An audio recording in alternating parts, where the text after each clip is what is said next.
Ito na yung magbabayad tayo ng PSA certificate na in-order natin online. Depende sa in-order ninyo kung Senomar 420 katulad dito, pero kung marriage, birth, or death certificate, nasa 365. Reminder din na ang pagbayad sa PSA is ito lang yung legit na paraan, hindi pwedeng via messenger o kahit hinihingan kayo ng padala online. Halimbawa, mag-send via GCash or Maya, hindi ganon yung tamang paraan ng pagbayad sa PSA. Instead, dito mismo siya sa website. Also, nandito tayo sa URL din ng PSA helpline, yung pang-check ng status. Kapag tinype natin dito yung reference number na siyang ma-receive natin via email, katulad nito, ito yung na-receive ko. Halimbawa, biglang nawala ng internet connection or hindi nyo natuloy yung pagbayad. Ang maganda niyan is may ma-receive kayong email nga from PSA helpline. At nandoon yung reference number na siya magagamit ninyo.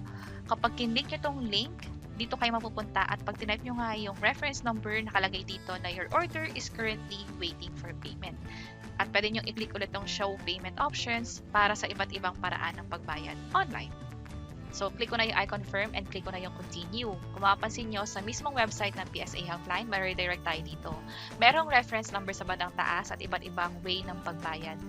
Dagdag ko na din na dito sa bandang taas makikita kung ano yung certificate na in-order ninyo. Senomar, pwede rin birth certificate, marriage certificate, or death certificate. Kahit anong certificate ang in-order ninyo, mapa marriage man yan or birth certificate nga, pareho lang din yung magiging proseso. Ang magkakaiba lang is yung presyo.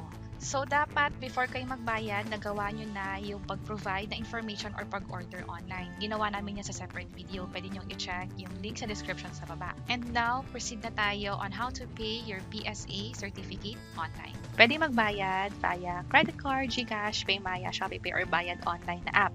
Pwede rin kung may malapit sa inyo ng 7-Eleven or yung bayad center at iba pa dito like Palawan Pawn Shop, pwede rin magbayad doon. Pero sa akin, since meron akong Maya mobile app, pwede ko nang i-click to. Click ko na tong Maya. Ang pag-credit or pagbawas ng pera sa Maya account is immediately makikita natin. May ma-receive daw tayong email at text about sa confirmation ng payment. Click ko lang tong continue.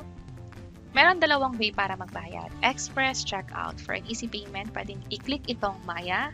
Pero, ang gusto ko is scan tong QR code, lalo kung hawak ko naman yung phone ko.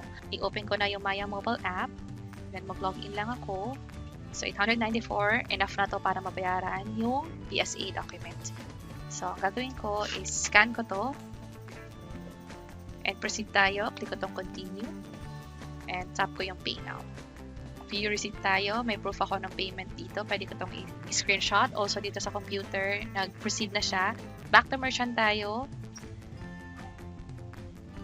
Also dito sa app ko, sa Maya, sa transaction, nabawas na nga yung 420. And dito naman sa website, payment successful na.